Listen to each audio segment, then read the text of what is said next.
Hi everyone, welcome back to another episode of the Hull Say It Best podcast.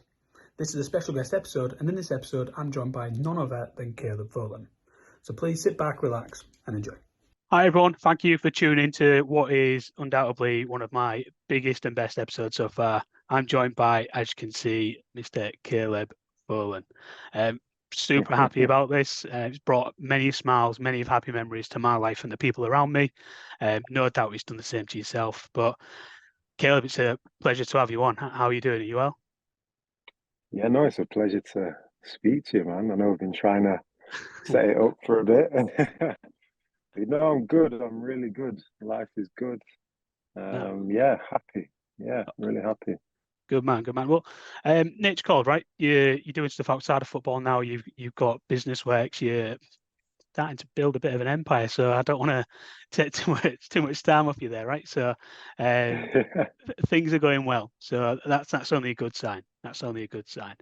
But Yeah, we spoke about this a little bit off air, and the whole premise of this, for anybody who's listening for the first time, what we like to do is just look at where you started off, and then take ourselves through the journey as to how you got to where you was with Hull City, and mainly talk about Hull City as well. Okay, so as life started, I know. Please bear with me. I've done a little bit of research. Wiki tends to fail a lot, as we know. yeah. So I've tried to go in different sources and stuff like that. But what I know is you played for Ireland, and you started off Yeah. in Leeds. So where are you from initially? Yes, I was born in Leeds. Yeah. Born and bred in Leeds. I started at Leeds, although I played district, so Leeds City Boys, and that's where I got kind of scouted by Leeds United. I think at that age, when I was 9, 10, there was a lot of different clubs pursuing me at that age. It was just strange looking back. But then I moved on to Leeds from the age of 10 in the Centre of Excellence, and I spent most of my youth and young professional career as well. So if we're going from born 1982, right? 82, yeah. Yeah, 82. So born 1982, we're talking 10 years old. That's a good era for Leeds, right? Yeah. Wow. Yeah, Okay. So I mean, I remember being there, as a young kid when, Howard Wilkinson was there. So that era of Howard Wilkinson, players like Yeboah.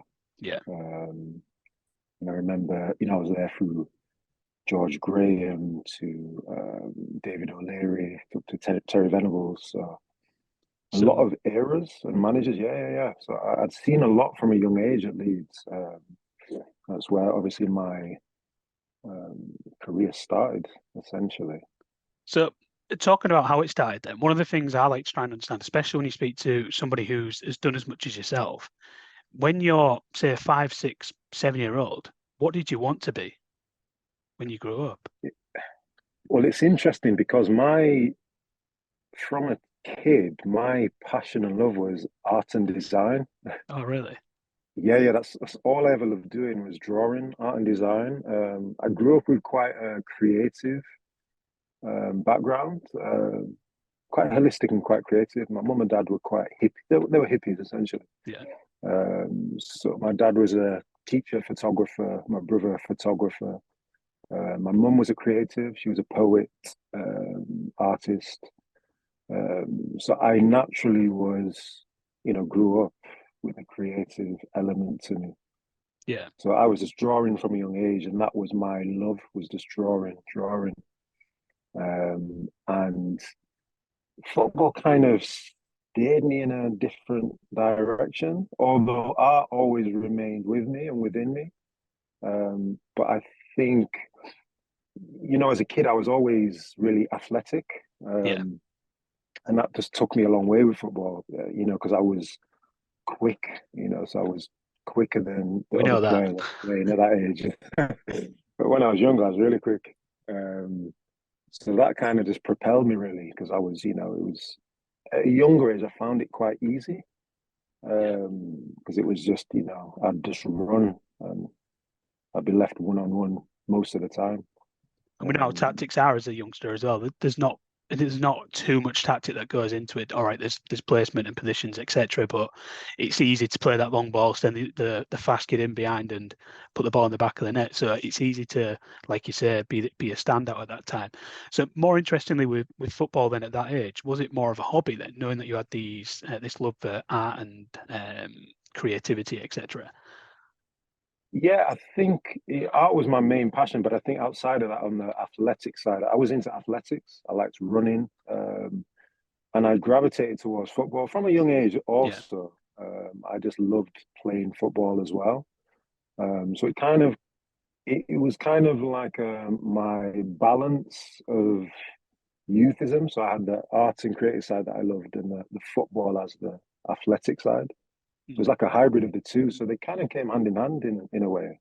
I get that. You get to express yourself through football as well, don't you? So as much Yeah, as you do yeah, through absolutely. the art as well. So that makes sense. Now, we all know, everybody who's going to be watching this now know that you have gone on to have a professional football career. So number one, what I want to say is the percentages of making it from an academy to being a player is very, very slim. So kudos and congratulations for that, because that's no easy process. So, from me, congrats, because like I say, that's not easy. But you're at Leeds then.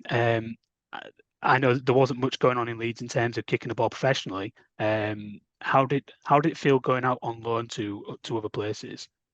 Because you came to us while I was at Boothry Park for the one Yeah, game, yeah, from my yeah. No, understanding. it's so amazing just to think that I've played there and been there in Yeah, that time. Do you know what I mean? It's quite an amazing feeling looking back. Um, but the loan thing was interesting because initially I went on loan to Ruston and Diamonds yeah, before Hull. And for players kind of my age at that time, the loan thing was quite a rarity. mm, There wasn't too many players, especially from my youth team, going out on loan. So it's quite a new thing back then. But I just embraced it. I kind of thrived off that. I mean, Leeds was populated with, talent, yeah, all the way up from a young age from different countries. So we was heavily invested in amazing youth talent.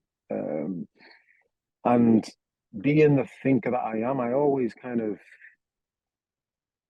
foresaw, potentially not maybe making it at Leeds yeah, just because of the reality was we had a lot of great players and a lot who were being pushed and championed at that time from a young age as well. You could yeah. kind of see what players they fancied essentially.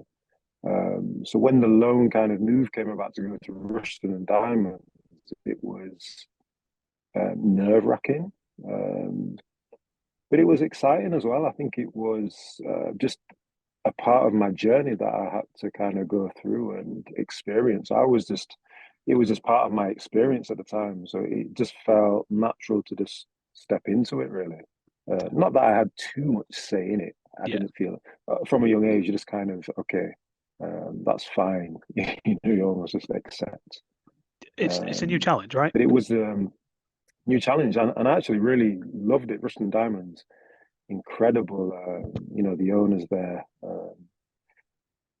It was a really beautiful experience there. I met some really good guys, good people, and it was a huge learning curve. Playing in league football, and really got a feel of what it's like on the other side. Yeah. When used to playing youth football, reserve football, it's a different step when you're stepping into league football. A lot more competitive, and it felt a lot more realism, really. Yeah. Um, I've heard this a couple of times. I've done a couple of different podcasts in the past, and some of the people I've spoken to would be previous bosses, Brian Horton, Phil Brown. Spoke to them previously, and they speak about the difference between reserve football and first team football. And I think one of the things that really stand out in this situation would be the facilities. What you was using within Leeds, and then what you use when you head down to Rushden and Diamond. Granted, you're in the first team experience, but the facilities are different. How much of an effect does that have? Funnily enough, I was quite fortunate because Rushden and Diamonds at that time had a heavy Oh, okay. investment with new ownerships of Dr. Martens. So the facilities were unbelievable. Oh, really? Un- Unbelievable. I remember walking into the training complex, pristine, and they had a derobing entrance. So when you walked in the training ground, you took your clothes off and you put like a dressing gown on and the slippers. Nah, this is Yeah, banter, I right? was This is banter. no. Nah, I'm you're serious. bantering me. This isn't true. I promise you, they had a derobing as you entered, and I was like, wow, I've never seen nothing. Honestly, it was the setup there was it was immaculate. Did, Almost as parts of it better than the lead setup at the time because we didn't have the academy built back then. We just had Thorpe Arch. So at the time, there's elements of that training ground that was better than Leeds at the time. Honestly, it was unbelievable. you've thrown me there, Caleb, but you've completely thrown me out. I don't expect to hear this, Yeah, and nor would yeah, I think no. anybody else. But okay, the roving area. What was behind that? I'm not too sure. I think it was just I think the concept was um cleanliness and it was a Okay, case of organization and keeping the dirty stuff there and when you enter it's clean here. So they were very organized and very thorough with stuff. So it was all yeah, about cleanliness, dirty kit, clean kit. I just remember it being very structured that way. And I think it was more so the deeper aspect to it looking back was probably more a mentality. So I think they wanted to embed that within you to be mindful of the little things. clean mind, right? Um, yeah, Clean yeah, mind. yeah. Yeah. And I think at the time you grasped that because it was so there. But looking back now and just think, I've never spoke on this before, so I'm actually like tracking back in my head. But I can understand now the mentality side. So it was a good disciplined structure in place there. Do you think Um, it's fair to put it in the realms of like marginal gains? When people speak about that, it's often so the 1% doing those little bits better to make a yeah. bigger impact. That kind of makes sense. So you've done Russian and Diamonds. From my understanding, it was a game or a couple of games, was it? How did you get on down there? I was down there for I believe it was 3 months. Played a handful of games. Beautiful. It was an incredible experience. Learning, it was tough learning curve. We had Mr. Talbot was the manager at the time. So it was quite, old school. Yeah, Very, he would let you know if you had if you didn't do something right, you'd know about it. So it was quite daunting, going straight into that. But I just remember the team was such talent, some great players there. Um, great football. And I think the mentality of the club at the time was quite football driven. So yeah, coming from Leeds, it was a good fit for me in terms of just progression, in terms of playing football and adapting yeah. that element to some of the league football. But yeah, it was a great learning experience. It was difficult because you kind of just thrust into this league football. And I remember one of my first games there. I remember doing like Maradona turns on the Uh, ball, and as a young 17-year-old, it's got a bit. just trying to make a good impression. Do you know what I Yeah, mean? no, I get But they that. they kind of embraced that actually. They embraced that, which was good. They kind of embraced you for expressing yourself. Which we Uh, just mentioned. Yeah.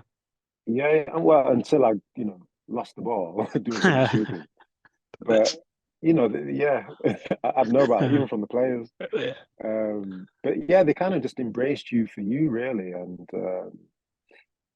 I remember I have fond memories of that. It was a good experience. And when I came back to Leeds, the Hull loan came about pretty quickly, pretty straight away. yeah, And I think there was other clubs interested at the time taking me on loan. But I think the Hull loan came a bit too soon. I'd just come back from Rushden, and I think I just needed to ground myself a little bit yeah. and just settle myself back at Leeds before contemplating going somewhere again. Because I hadn't had a chance to just assess everything and just kind of Yeah, look back at that experience I just had. it's exactly what I was about to say. Like, whenever you try anything new, you've got to generally sit back and reflect on what's just happened as to how you can then implement that going forward. So yeah, you're probably right with the whole move coming a bit early. Next up, you take the big plunge and take a transfer to Chesterfield. Now that's just south of Sheffield. Did This is one of the big things Alex trying to understand. Did you end up moving for that, or was that a commute every day? No, that's I moved. Okay. Literally, I think it was the back end of my contract at Leeds. I think I had a year left actually in my professional contract at Leeds. But I foreseed kind of the direction at the time. It was right. I think I really need to play football now if I'm Yeah. gonna have a chance of doing something. I think it was the right time for me just to let go. And what the loan moves did was it helped me make the decision quickly because I had kind of been into the league with that experience. Yeah. So it was, I kind of knew what to expect. So it wasn't as daunting because I'd just come from that. Yeah. So when that time came, it's pretty easy to make the decision. I remember speaking with Terry Venables at the time, and I remember to this day actually, we were sat in his office and he just spoke about, how he saw a future in the game for myself, and that it was a good opportunity for me to, play league football and, just go on my journey essentially. So it was a Yeah. really nice conversation, parting conversation I had with him. I'm only 17, 18. No, I think I was 19 actually. So yeah, that came, and I relocated to Chesterfield. So yeah, I bought a place down there. How does that work for yourself? Like, I know it sounds simple saying how does it work, but whenever it comes to moving, it isn't just as simple as picking up a couple of bags and moving somewhere. You've got connections where you used to live and stuff like that. A lot goes into this, and trying to be the same person you was, 60 miles away to the same person you're going to be here. How was that transition? For me, it was pretty easy. Okay. Yeah, I think as I've got older, I've realized my nomadic self. So I'm Yeah. quite a nomad at spirit. And I realized that as I've got older, but it was still embedded in me from a young age because I always felt at home moving around. So Yeah. wherever I was, I felt quite at home. I never had the element of homesickness or Yeah. missing people. I was really quite comfortable in different environments. So I realized that from a young age. So the move to me was normal. It was just the Yeah. next part of my journey. Um, and I was probably more excited about that actually, just you know, getting a place and just like that part of my life and just getting settled that way. Yeah. And I mean, it's only Sheffield, so it wasn't like it was a million Yeah. miles away. No, that So it makes was quite sense. easy in terms of that. Yeah, it was pretty easy to be honest. That makes sense. And so, sum up Chesterfield then. How was your experience at Chesterfield? Chesterfield it was life. I think at that age that I was, and I felt like I was just on a journey in life outside of football too. You're just growing up as a young man. Yeah. So it was just everything all at once at Chesterfield. It was almost like everything unraveling in my time there. On the football side, it was a journey. I think I experienced a lot of injuries there at Chesterfield. Several operations there, and I felt like every season it was something.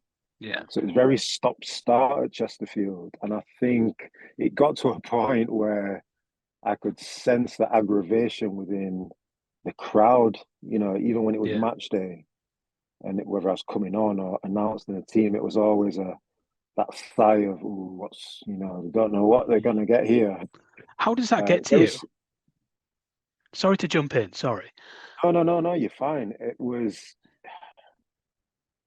interesting because it was all new to me. So I'm navigating all these things for the first time. Yeah.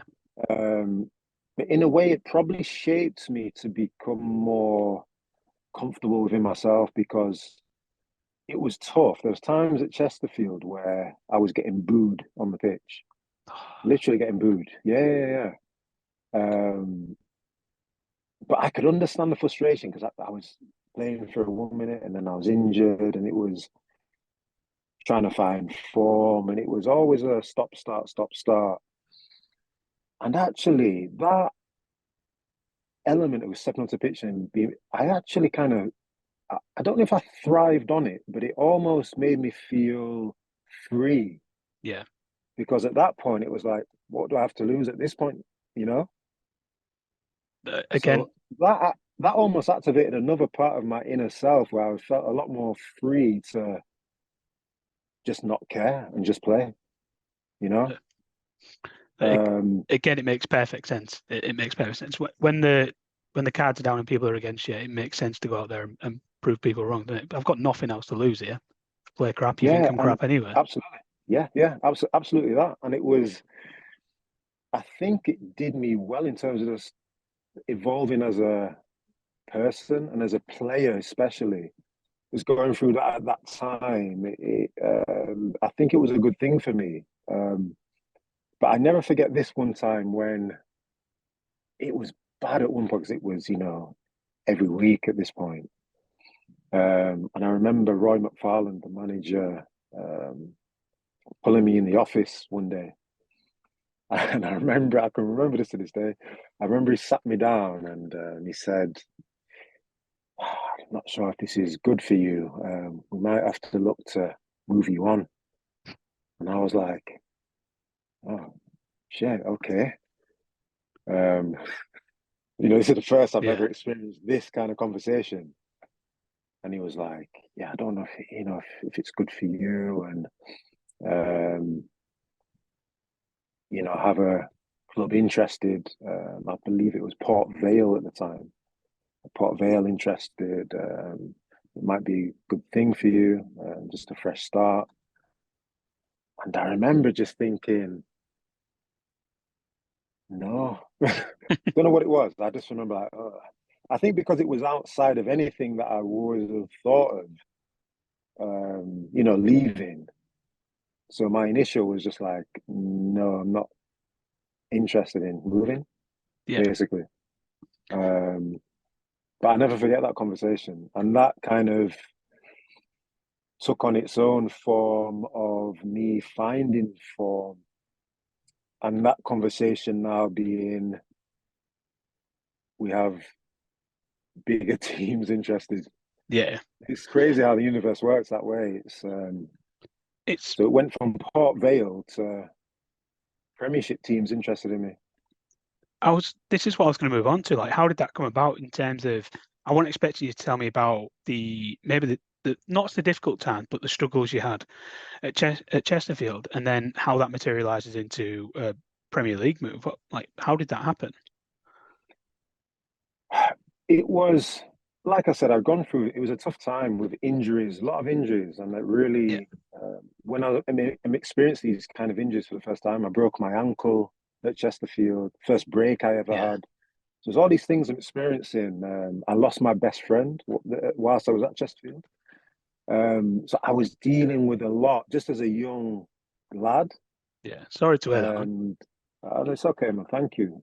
So you're dealing with a lot, and people don't always realize that. And it was affecting me in different ways. But as a player, you just try and get through it. And I remember it was my ankle break actually. I was rehabbing and getting back from that. And I remember saying to myself, just to go back on the rough times before that conversation I had with Roy McFarland, or maybe around that same time, could have been after. I actually, if I'm honest, there was part of me that considered just calling it a day. Oh wow. There was a moment where I had a down moment, as you do, because I was experiencing, every week going on the pitch. And there was a moment where it really did get to me. And I actually, was contemplating, is it for me? Is football for me?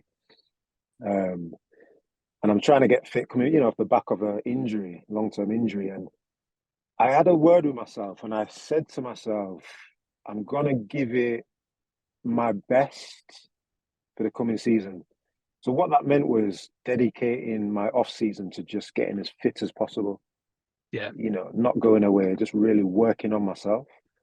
And I intentionally dedicated that period of my life to doing that. So when that preseason came, I was in a different mindset.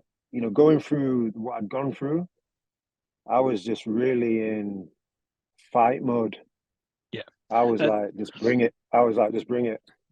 I was about to say Um, that it pretty much is like when someone puts you up against the wall, it's fight or flight, isn't it? It really is. yeah, And you I had was in a elements of place doubt. where I was just like, you know what? I don't care. Bring it. Let me show you. Yeah.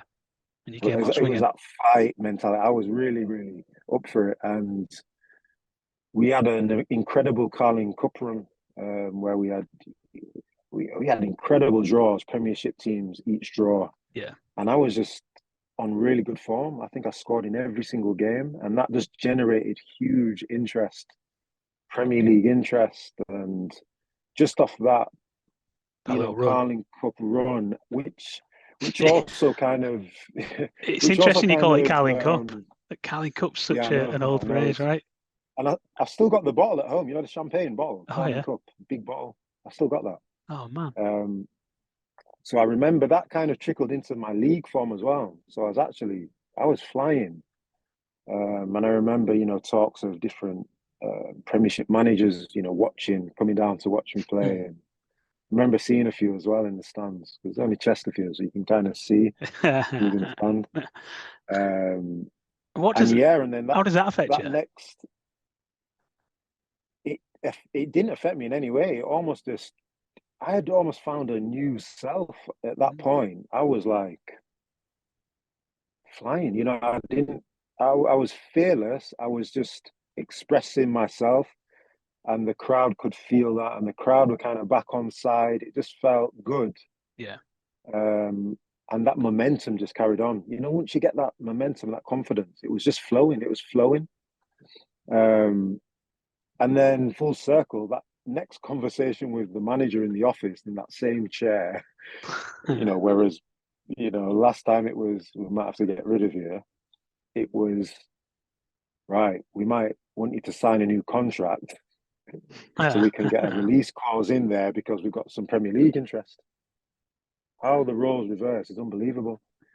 So I remember signing a new contract extension at Chesterfield just to add that release clause in the contract.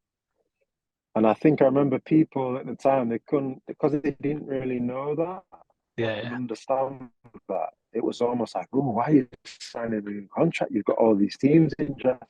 Yeah.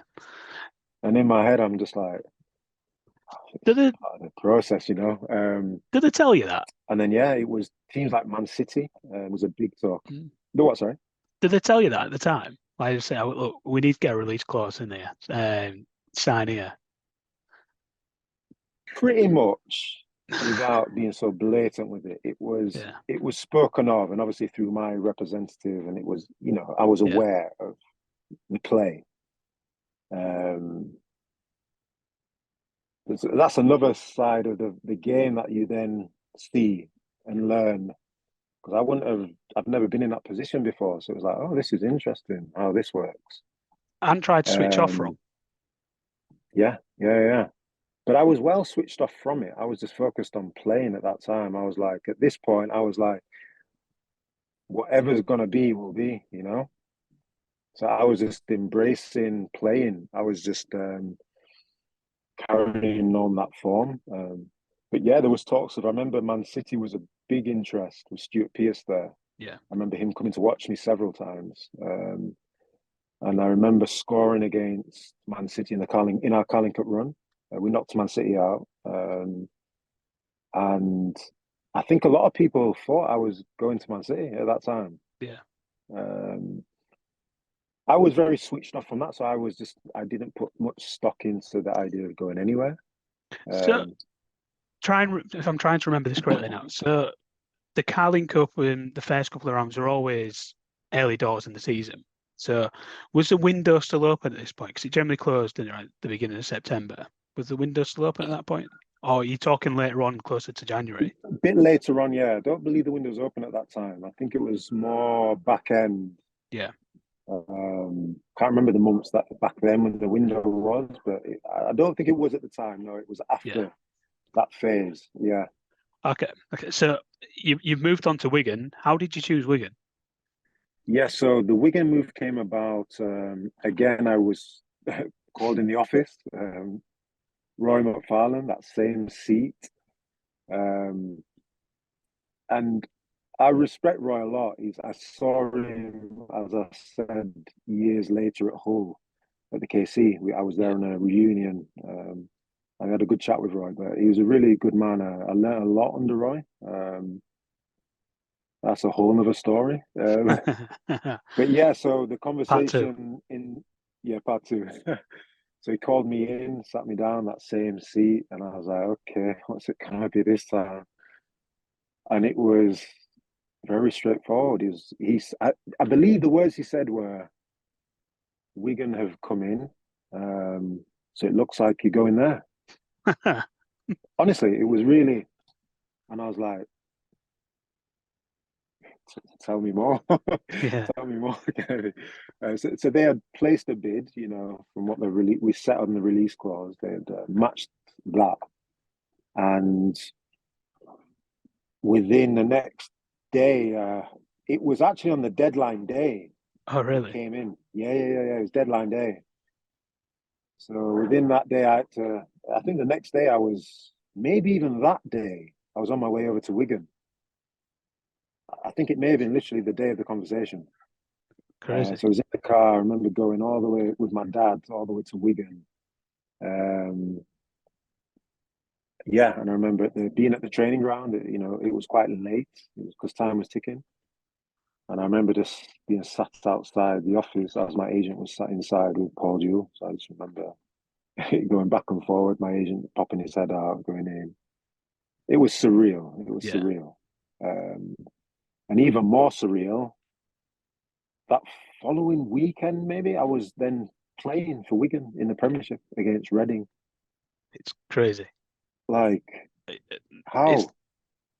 and do you know, I love your reaction right now in terms of how you're expressing this, because it kind of how we see it as outsiders looking in, because that's all we are. We're stood at the glass looking in, aren't we, as fans? And we see it sometimes go, how is okay, cool, and then you see like yourself would just take to it. We'd expect not to happen, and then you just take to it like a fish to water, all right? But don't get me wrong, I was the same because I'm just a normal lad. I was like, how? As well. I remember walking out onto the thing is in football, everything's so quick. So you're there training, bam. You don't have a chance to think. You're like, okay, wow here, Emil Heskey there. I'm like, you don't have a chance to think what's going on because you're just thrust into it. And it hit me when I was selected to play. I think I started that game against Reading in the Premier League. I remember Oh, man. walking out onto the pitch, and I remember Looking up at Hunty the crowd for now as Reading. opposed to Yeah, around. yeah, yeah, yeah. I remember Hunty at Reading, years down the line I played with for Yeah, Ireland and Hull. yeah. I remember him coming up to me saying, on the pitch. I remember him walking over and saying, congratulations on the move. And I was like, that's when it hit me. I was on the pitch and I was just looking around like, it didn't feel like I was in the Premier League, in a Premier League game even. It didn't feel like that. It's football. But I just remember thinking, oh, this is mad. Um, the craziest thing is I hit the crossbar that game. I hit the crossbar. I nearly scored on my debut. How mad's that? It's crazy. Yeah, I know. I remember hitting the bar like it was a volley, and I hit the bar, Swads and I it. was just, yeah. Um, Oh, man. but surreal, really surreal. Do you know what? I'm so glad you've spoken about it in this way, because it just makes it so much better for myself to hear the excitement and how much it meant to you in it. Because some people, we see it just in the way of interviews on the TV, and they don't even seem that phased by it. It's like they've just been given everything, and it's just normal for them. So to see this from you like this it's brilliant. It's brilliant. I kind of want to skim over Wigan. I know you played. There's a handful of players that you played with there that then came and played at Mate, Hull, and I you've I couldn't believe it. I gone couldn't full believe it. circle. Hmm. So I think I've Yeah, lost you. You've come yeah. back now. You've come back. I won't worry We're back. about that Okay. bit. We're back. We're back in the ring. Um, it's yes, some great players. It's a funny story. I remember when I signed for Wigan. We signed Julius Agahawa, the Nigerian striker, at the same time. Yeah. Now, I don't know if you're familiar, but people No. my generation, do you remember the Championship Manager, the game, computer game, Yeah. Champ Manager? So we had, the old one on the old PC, Champ Manager. I remember me and my roommate, Jared McCarver, one of my best friends, Irish lad. We always used to play Champ Manager, and he was the signing. He was the guy on. He was always buying. And I Oh remember wow. signing for Wigan, and we signed him at the same time. And I remember messaging my friend Gerard. I was sat on the treatment bed next to him. I was like, "Mate, I'm with Aga Howard." And he was going, "I'm sat with Aga Howard." And he reminded me of it yesterday. He mentioned it Oh yesterday. really? I know.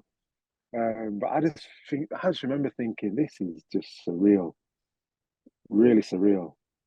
And obviously with this as well, I mean, with I've gone a little bit off subject here, but with football, in the moment, everybody knows who you are, right?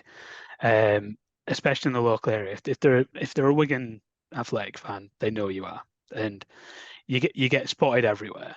How does that Hardly. trans? Do you know? No, I mean, if I was in Hull, people probably recognise, or maybe Wigan. I'm not sure. I've never really looked at stuff like that. Do you not? I've No. never, nah, I've I never ca really. I'm just me, so I'm like, this I've never is really. this is why I'm asking. This is a bit of a powerful question because in the way of, do you understand how many lives you have played a part in? When it comes to how many people have sat and watched you, cheered you on, smiled because of you, the amount of people that you don't know that know your name, know who you are, and will remember who you are for the rest of their lives. Like, how powerful is that for you? It's sometimes I can't even put it into words because I get messages from people to this day and so much love and some beautiful messages. And it's emotional for me because just to be a part of a story, because we told a beautiful story at home, no doubt about it. We completed a long history of journey. It's I see it like a book, and we went through so many chapters, and we capped it off. I was part of that book in Yeah. creating that last chapter. That Let's for me is probably the proudest moment of my career, is just being a part of that chapter, honestly. And just for people to have lived through that at that time and experienced that, as well as me, as a fan and a player, Yeah. um, I just feel a part of a family. Do you know what I mean? I feel like I'm just one of you. Like Yeah. I am, because we're all the same. I'm just a normal lad from Leeds. And to achieve that, and with the fans, and it's beautiful, man. Honestly, it's really beautiful. I'm glad you agree. I'm glad you agree because we embrace everybody who took them steps and kicked every ball and ran every yard they did during that season because it took us to a place we'd never been before. So, Oh, and I appreciate it so much more now because it's now legacy, right? It's stuff it that's is. Yeah, we will yeah. never ever forget. So let's move on to Hull then. It seems a bit of a strange one that from now speaking with you, you've taken this step into the Premier League. You're playing Premier League football alongside Emil Heskey, Stephen Hunt. Do you know what I mean? There's tons of people that you now experience these first times with. When the knock comes on the door about Hull City and potentially dropping down a league, which may I add, you played them the Tuesday. Am I right by saying you played them the Tuesday and then signed later on in the week? I don't know. Yeah, the research I've done says that you played us in the Carling Cup on the Tuesday and then you signed Yes, for yeah, us. for Wigan. Yeah, yeah, I did. Yeah, Yeah, yeah. yeah, I'm like, yeah, I did. how does I that knew come of about? interest before. I knew of the interest before. Um, the thing is, I joined Wigan, but Paul Jewell resigned at the end of that season. Oh, He literally walked out on the club. It was unexpected. So it left Wigan in a awkward position. We had Mr. Hutchin that came in as the caretaker manager, but I think his back was to the wall a bit. I think he had to make some decisions that he wasn't too sure of making yeah, in order to do what he had to do to have Wigan remain in the yeah, Premier League. Um, and I had several years left on my contract there. I had a really open conversation with him. He said to me, I don't really want you to go, but there's another opportunity for you to go and start another journey. Yeah. But it was almost up to me, but you kind of feel in that position that, once it's presented to you by the club and the manager, you kind of just feel that maybe it's best to move on. Do what's best for the club. Yeah, and I think for myself, I think, I've gone there. It's like, okay, I'm here, and I could have just stayed there, but it's like, why not? I was like, okay, this maybe is next part of my journey. And to be fair, I spoke with players like Emil Heskey, Kevin Kilban, Yeah. who gave really good guidance and advice in that moment. And that kind of helps me make my decision organically and naturally. Yeah. And yeah, so then I kind of opened up my heart to meeting with Hull and Phil Brown. And Is it Phil you met first? yeah, it's Phil Brown. Is it? I mean, I've spoke to him myself, but for people who haven't spoken to him, is he as mad as he comes across? Listen, right, from my heart, right. For me, he was probably one of two. He was probably the best club manager I ever had, Phil Brown. And I'll tell you why. I think when I met Phil Brown in that moment, it was like a breath of fresh air for me. Because I was like, oh, I've needed this because I've always had like an old school manager, old school mentality, quite regimented. Do you know what I mean? It's always been quite. And when I met Phil Brown, it was different. And I was like, I needed something a bit different. And what I loved about him was his energy in terms of he almost embraced you as you. Every player, he embraced you as you were, your flaws, and and that's what I needed. Someone just to embrace me for me and all the imperfections, Yeah. And that makes sense. Yeah, and I think that's what I needed. So I gravitated heavily towards Phil. And yeah, I mean, the rest is history, I mean, we had ups and downs, me and Phil. That's a working relationship, though. No, what, sorry? It's a working relationship, though, isn't it? That. Yeah, working relationship. And, you step out of line, get a slap on the wrist, and you just get on with things. But yeah, great guy. I love Phil. Always will. He's had some great. It's a great journey, So nothing but respect. How did he sell Hull to you? I'll tell you something funny. Go on. This is how he sold it to me. Go on. He said, don't quote the exact words, but it was more okay, you're the first £1 million player. Let's do something creative with your shirt number. And I was like, okay.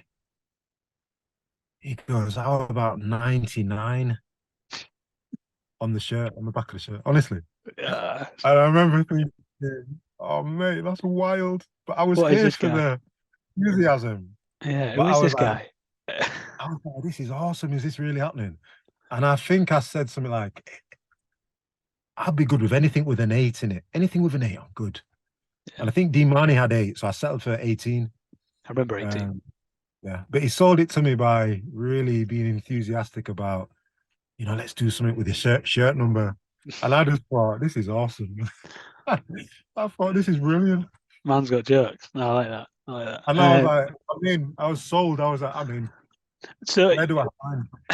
Coming back to Hull then, what did you do? Did you move back to the local area of Leeds, or did you move to Hull and surrounding areas? No, I stayed in Leeds, so I used to commute to Hull. Okay. Yeah, I commuted every day, so it wasn't a bad commute. And what I learned was during that time is I actually enjoyed a commute. So there wasn't one day that I ever got bored of the commute from Leeds to Hull. It was just part of my life, Preparing and unwinding. This is what the commute's for. So it's almost the perfect commute. So yeah, it just become a part of my life at Hull. I mean, I do it myself. I work in Leeds, so I'm from Hull and I work in Leeds. I only do 1 day a week in the office, though. But geez, again, the community itself is simple, and you don't get Yeah. bored, and you don't find it too long either. It's like you say, it's just a perfect amount, isn't it? It's just a perfect Exactly. amount. Exactly. You touched on it there about Phil mentioning about you being the first £1 million player. We all know this. I've had a lot of questions from people asking about this. Pressure. 1.2. All right. Don't get the point too. Wasn't that part wasn't sold to the rest of us. Undisclosed fee I we'll know. go for. We'll go for undisclosed. Yeah. So anyway, 1.2 then. It's our the most amount of money we've ever spent on a player, and you was aware of that as a fact. Did that play any pressure on you? No, I tell you why no, because to me it was so surreal that I wasn't even taking that fact in at the time. Do you know what I mean? I didn't really pay much attention.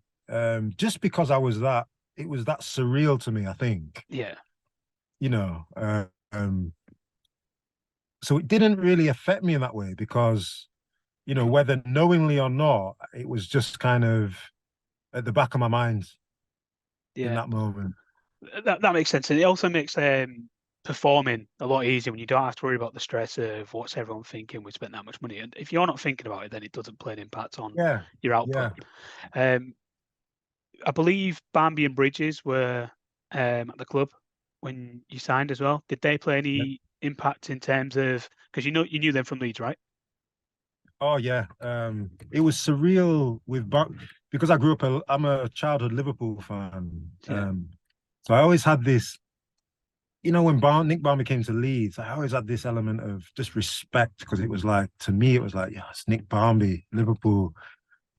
So getting to know Nick better at Hull, and I always had that level of respect for Nick. Like some managers, they have that aura. Yeah.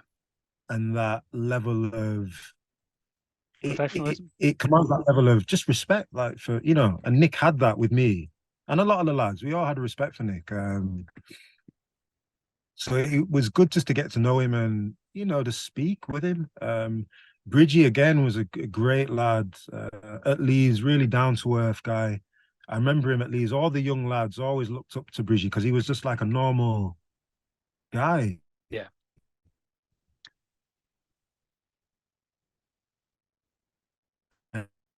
He was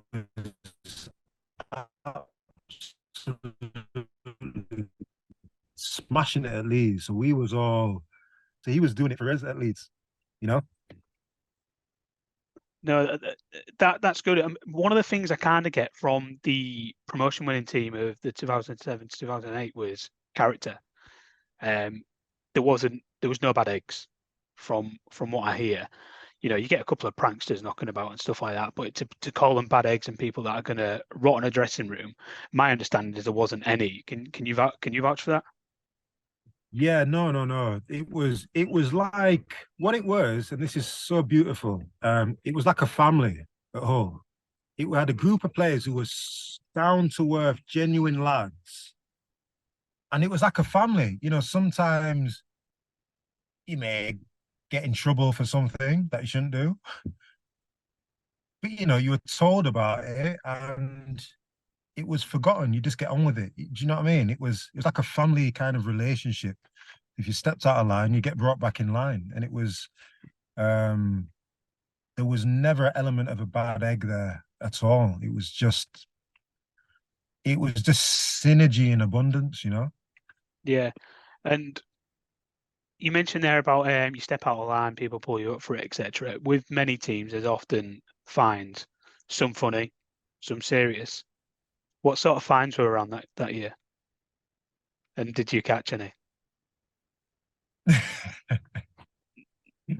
I had a fair few fines, not gonna lie. Go on, give us a couple of examples. I had a few fines. I had a few heavy fines actually. I've told this story before. The truth's coming out. Go on. I've told this story before, so it's not new to many listeners, I don't think. But one of the biggest fines I got was, I think it might have been a week's wage, maybe. I can't remember. But I remember, can't remember who we played. It was a home game, but we had Colchester the Tuesday night on the straight after the home game. So in the change room after the game at the KC on the Saturday, it was, you know, let's all come in tomorrow. Let's not go out tonight and just, prepare for the game Tuesday. And everyone's, yeah, definitely. There's me. Get Decided some to names go out. dropped. Who else has gone with you? Come on. It was just me. I went out in Leeds. Nobody goes out by themselves. Who's gone with you? No. Wait. Go on. So I've gone out in Leeds, just with my mates. I've gone into a club, and guess who I've seen? Go on. Mr. Duffin No way. at the bar. And he's looked at me and he's gone, in training tomorrow.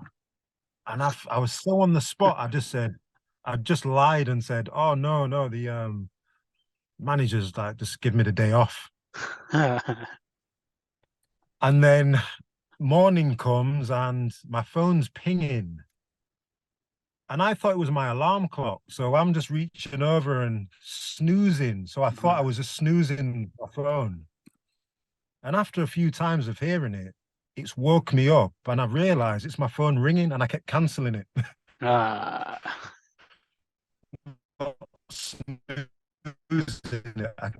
Red button in it.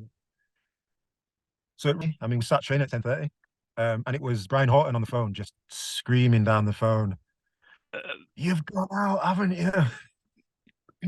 And I was like, "Yeah, I've gone out, slept in." Owned it. And he was like, "Well, you can speak to the manager." Hung up on me. So I'm like, "Oh no!" Like, imagine all day. I'm like, heart's pounding. Yeah. I remember messaging the physio, just try and get a little bit of insight What's the on the atmosphere like? temperature. Yeah, what's the temperature like? Can you feel? Didn't get too much. It was just, oh yeah, you have to speak to the gaff after training. So I'm just waiting to speak to him. Imagine all day I'm like, stewing.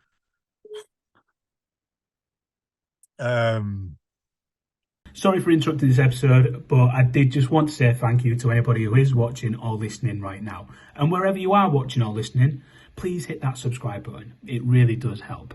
Now, podcasting is not that easy, okay? But it is made easier when you do have support of people around you. And I'm very fortunate to say I do have the support of Anlaby Park Pub.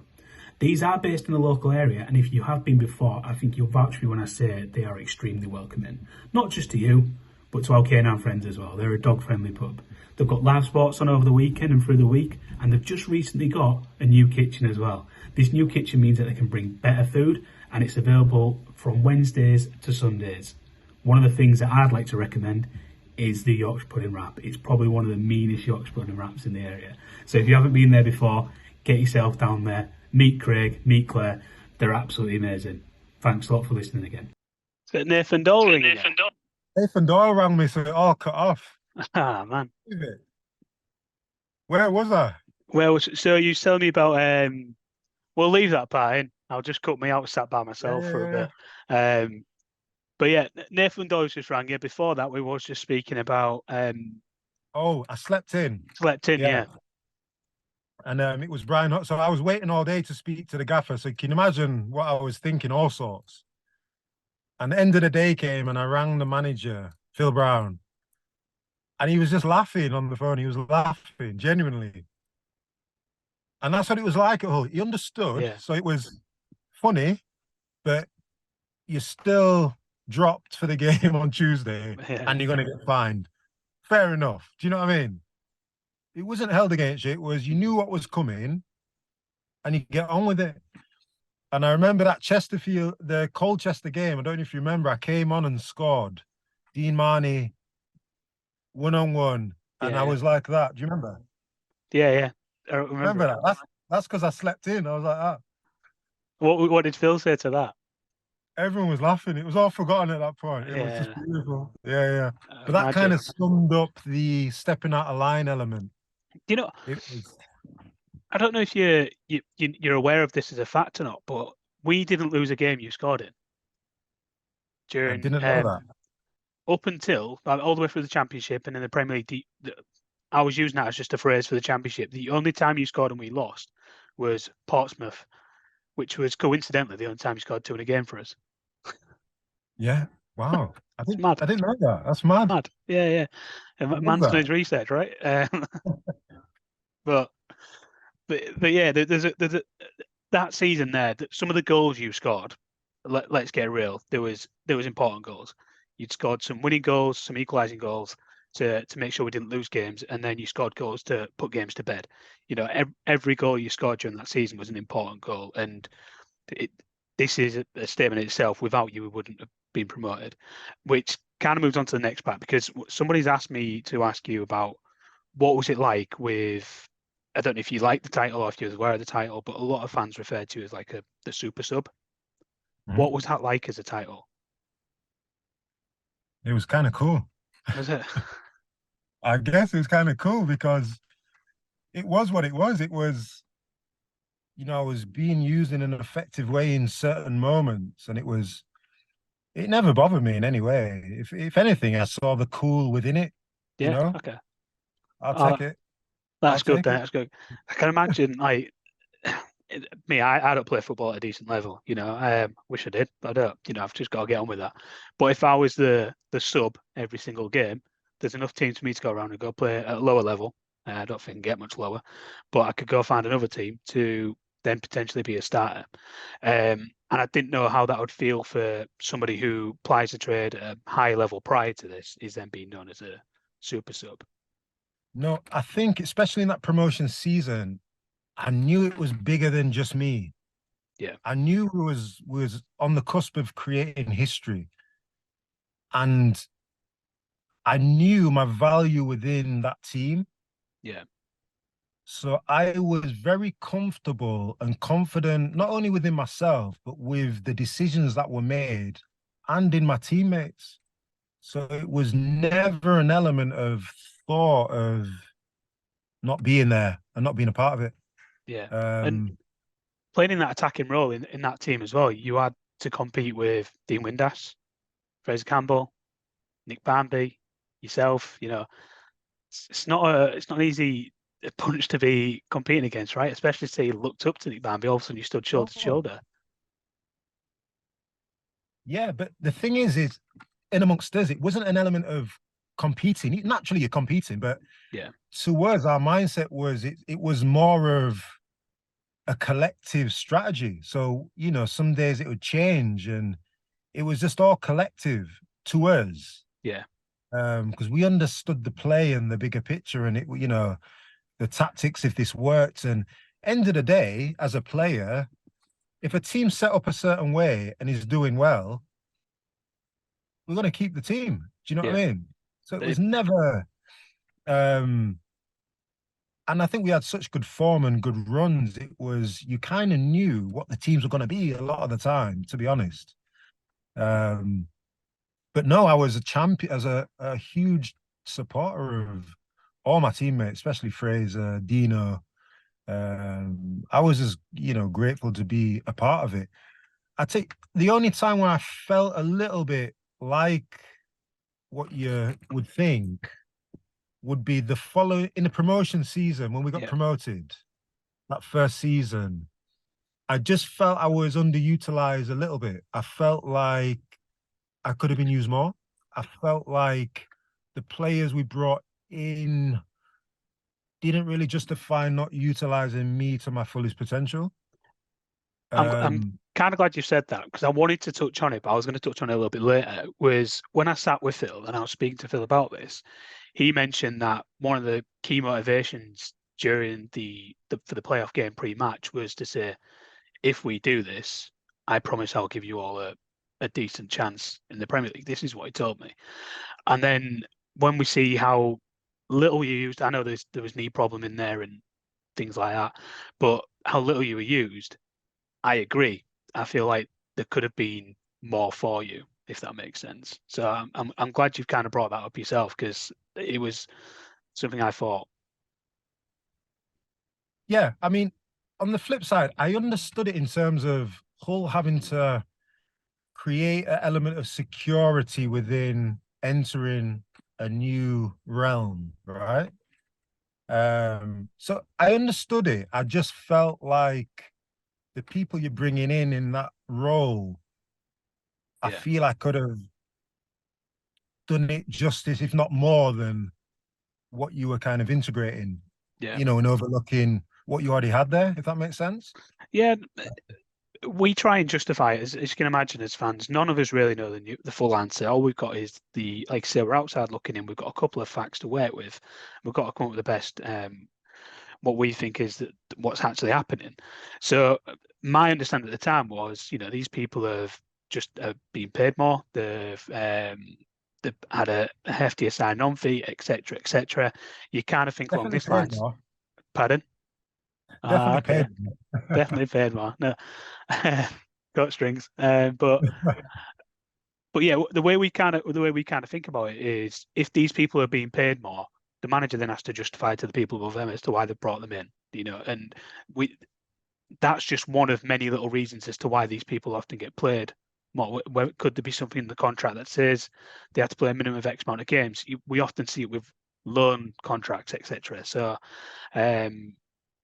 I always think that maybe is the case, but I'd like to think Yeah, football isn't like that. I mean, there could be elements of loads of things. I mean, being in the game and seeing all that goes on, nothing surprises me at all. But, stripping everything back, looking back at it, I mean, I was underutilized, simple, really. But Yeah. no So hard feelings. It was no, I agree. I agree. And if we just roll back to the previous season, let's talk about some of the highlights. There's some really big moments there. Whenever I think of Caleb Folan, I think of the West Brom goal, the goal he scored against West Brom. I absolutely love it, and I could go back that felt time and time special again. that day. That game felt special. From Fraser putting it in the top corner, it felt like something was happening that day. We could feel it on the pitch. Yeah, because It felt like I even had a sense of the West Brom crowd on a bit of the back foot. They were like, this is a bit of a team, this. Yeah. It was almost like I felt like I was at home. Felt like I was at a home game. Do you know what I mean? Yeah. It was, for me, that was the game that made it realise we can do this. We can do this. And that's where it kind of sunk in for me. And that's how it felt. At what point did that moment land with the players? That game was definitely a moment. I'll give you that, because we felt that ourselves. I felt that on the pitch. So Yeah. it makes sense you sensing it. And listen, when I scored that goal, the away end went over to the fans, I could feel it. It was a different kind of reaction in the crowd. It was a totally different energy to just a normal goal going in. It was energy, it was pure energy. It was elevated energy. I remember just looking in the crowd like, come on, like, Yeah. bring it. And that's juice. It That's juice right there. It was special. It was special. Yeah, it was special, man. So that was definitely a moment that we were all aware of. I'm sure there were other moments along the way, but we were all pretty grounded within the journey. We was all very present. And that's a good thing about with the manager that I really loved, is he kept us very present. Job at hand. Let's get it done. Well, he It was started all humble, didn't he? Phil started humble. He didn't start playing football professionally until like 19, did he? He was just playing football on Sunday league pitches, up until then. So you can understand why he's a humble guy up until now. There's literally so many questions I could run through you, Caleb. And I know. what is the biggest moment then? Is it the biggest moment of that season? Because I want to live on this moment. I want to relive it. I tell you what felt otherworldly to me was the Watford game, second leg, scoring that goal. When I put the ball in the net, I knew in that moment, we've done it. Yeah. Because it's a bit nervy when we go when we went 1-0 down. Yeah, bit nervy, but Henderson, was it? Darius yeah, Henderson? Yeah. But I was still confident within that game, regardless. But once I had physically headed that ball in the goal, I knew that was it. I've never experienced an energy like that in the whole of football from that day. Honestly, looking back, and I think about this a lot, I've never felt an energy like that before playing football. Well, ever, nowhere. There's one of the questions I was asked, and it was more like a really close question, but it said, "Do you realise that you nearly took the roof off that night?" I realised. Yeah, I promise I realised. we I all felt felt it. it as well. I felt it in my soul, It was. I remember scoring the goal, running to the corner, sliding on the floor, Fraser's knee whacking me on my head, everyone holding me. I didn't want to get up. The referee was forcing me to get up. I just wanted to lay there for 5 minutes. Could have had that. I was like, just give me 5. I didn't want to get up because I just felt, I was feeling things I've never felt before. It was a really beautiful experience, that moment. Well, it's certainly reciprocated. Not reciprocated. Sorry, we felt exactly the same way. So we was all as one that day, that evening. Oh, sorry, and then it went on to be a beautiful. bit of an exhibitionist. Like, didn't it? Like Garcia went through to score, and our man interrupting us. Yeah. Doyle went on and Yeah. bagged as The well. floodgates at that point, it was like the energy, and I think the crowd just enabled that. The energy there was, I can't even put it into words. It was special. The players resonated with that, and it just propelled us. It just took us on this. And I think that's always such a beautiful thing going into such a important game, just to have that finish like that, little run of confidence, of energy, of just of collective spirit. It was like it was just written, wasn't it? Really, Yeah, it was like it was written no, down to the last ball. Exactly that. It was our turn on it. Simply put, it was our turn, and we had to finish third to then have the playoffs and go through the motion we went through. In the dressing room, go on. Stepping into that big Wembley game, I was the last person to touch the ball when the ref blew the whistle. Oh, really? It came up and landed on my chest. The ref blew the whistle.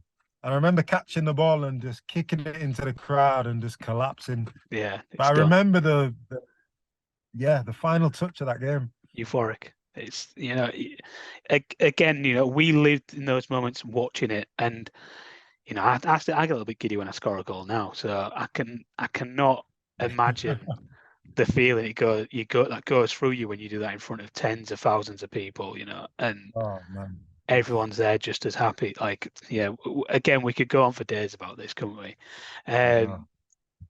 Let's talk. I've mentioned the dressing room a little bit. Players that were in that dressing room then, we had some big names, and I'm hoping you're going to try and line a couple up for this afterwards. But we had the likes of Dawson in there, Ashby, Okocha, Brian Hughes, Barnby. What was it like seeing these? These are definitely the latter few were big household names. Like, what was it like being shoulder to shoulder with them in the same chase? Amazing. I mean, JJ Okocha signed on the day I signed, I'm playing with JJ Okocha. You know what I mean? It was, Ashby, Barnby, Garth, Dean Marnie, Brian Hughes, Nathan Doyle, Bose Myhill, Craig Fagan, Fraser Campbell, Sam Ricketts. I loved Ricketts. I could go on. Everybody in that team had a certain quality that was necessary and needed for that squad, And I know the answer to this. It's best squad you played in, right? Yeah. Country mile. Yeah. Easy. Country mile. Easy. And we go up to the Premier League then, and I feel like this moment gets taken away from you because Giovanni scored the first goal in the Premier League, but you scored that winner, and you got us the first 3 points. and I still remember the celebration, the running her off the thing. I still remember it now. There was like 3 different celebrations in one in that moment. Go on. I remember the thing. I always remember your hands being real wide apart when you celebrated So for some reason. initially, I was doing like it's Okay. a funny story because my off season, I was over in Thailand and I met some friends there. And I remember we was having a joke there and we came up with this name called Willie Mass. A bit Okay. of a story behind it, but it was and I remember him telling me, when the season starts, if you score, do that, do that. And in that moment, it just come to my head and I was doing this. What was did he and it's call crazy. afterwards? Did he see it and Eh? ring? Did he see it and ring up afterwards? Like, or I believe I spoke to him, yeah, going back over the years. yeah.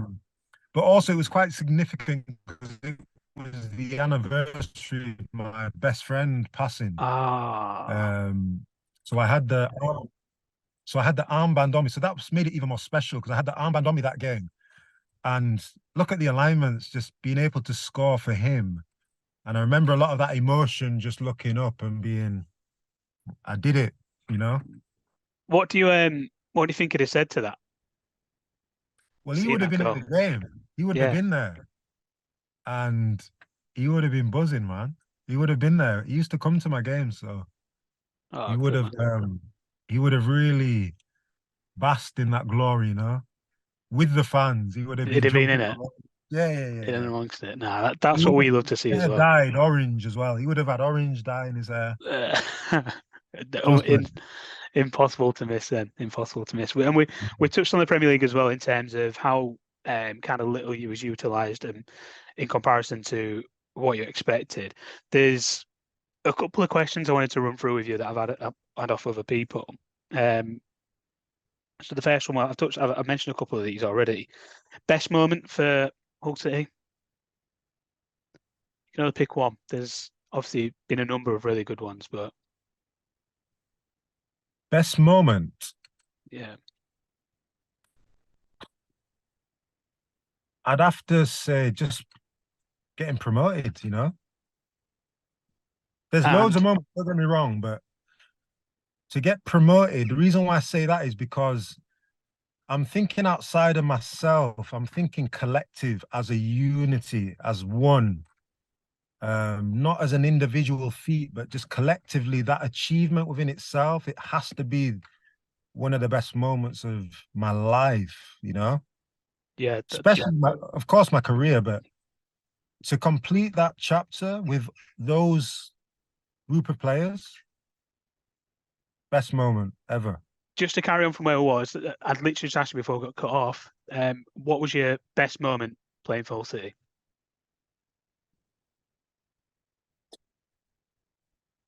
I would say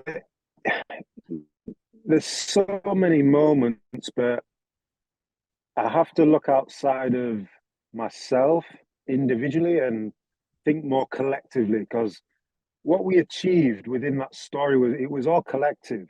And the biggest moment for the club and for ourselves was the getting promoted, Yeah, So it's hard to look beyond that when you're thinking collective, because that was the journey within the journey. So to get promoted with that group of players, man, that's like a once in a lifetime experience. To be that fortunate to have that group of players that was like a family, and to achieve what we achieved, man, it's just beautiful. That I has to be can the best moment. I can imagine as well. Like to go through moments like this, and you spoke about it earlier on with how you understood.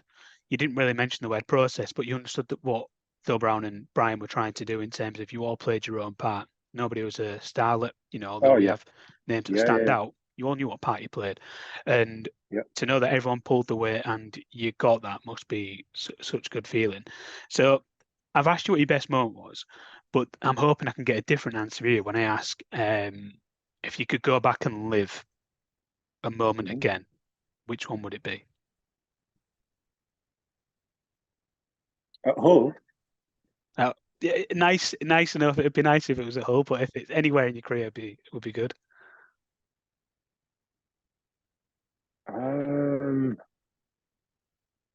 So say the question again. So we had what your best moment was, but if you could go back and relive one moment where you get to feel all that feeling for the first time again, what would it be?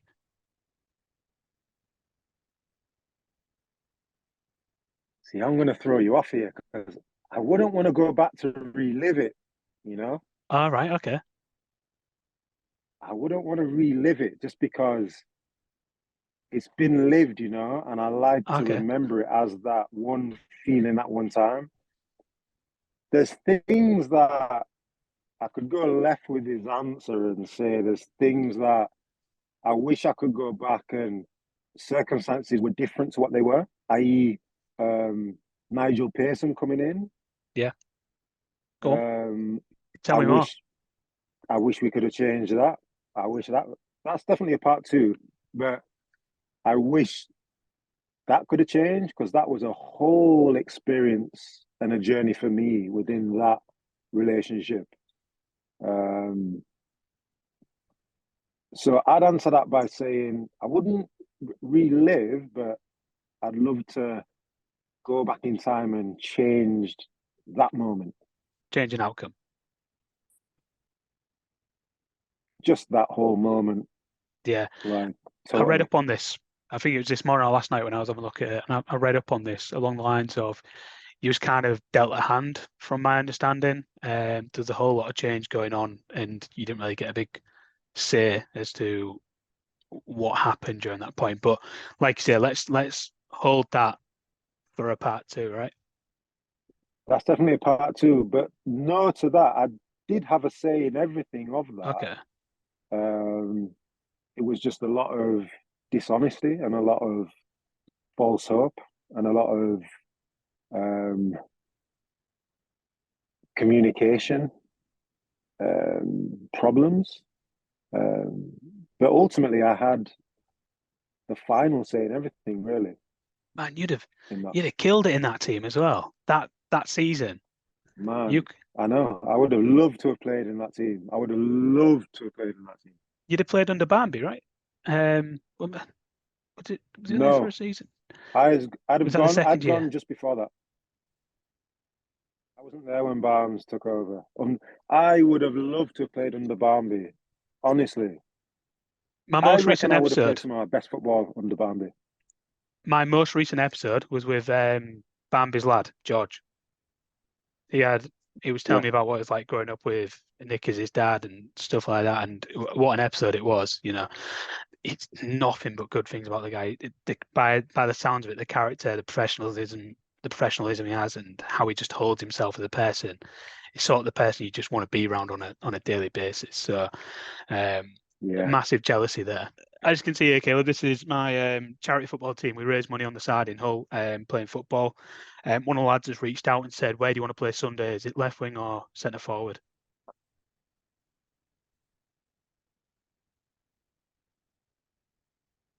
Anywhere. Where are you playing for us? When you come down and play for us, where do you want to play? Stick to what I know. So, I'd have to go up front, wouldn't I? Like, do you know what I mean? Stick to what you know. So I'm holding you for that one then. We play Sundays, 2:00 in the afternoon. So I look forward to having you down in one of the coming weeks. Funnily, I have Sundays off. Sundays off as well, usually. It works well, and you've even said, I got it out you earlier on in the call, that you don't mind the commute to Hull. So it looks like everything's working. But now it's slightly different because I live in Windsor now. Ah, okay. Yeah, that is quite. But we'll never say never. We'll never say never. Yeah, not a problem. Fair enough. I like that. I like that. You've kept me on a bit of carrot and string. I like that. But other than that, Caleb, it's been an absolute pleasure. You know, it took a couple of months to get it over the line, get it started, but you know, it's been well worth it. I've appreciated meeting with you.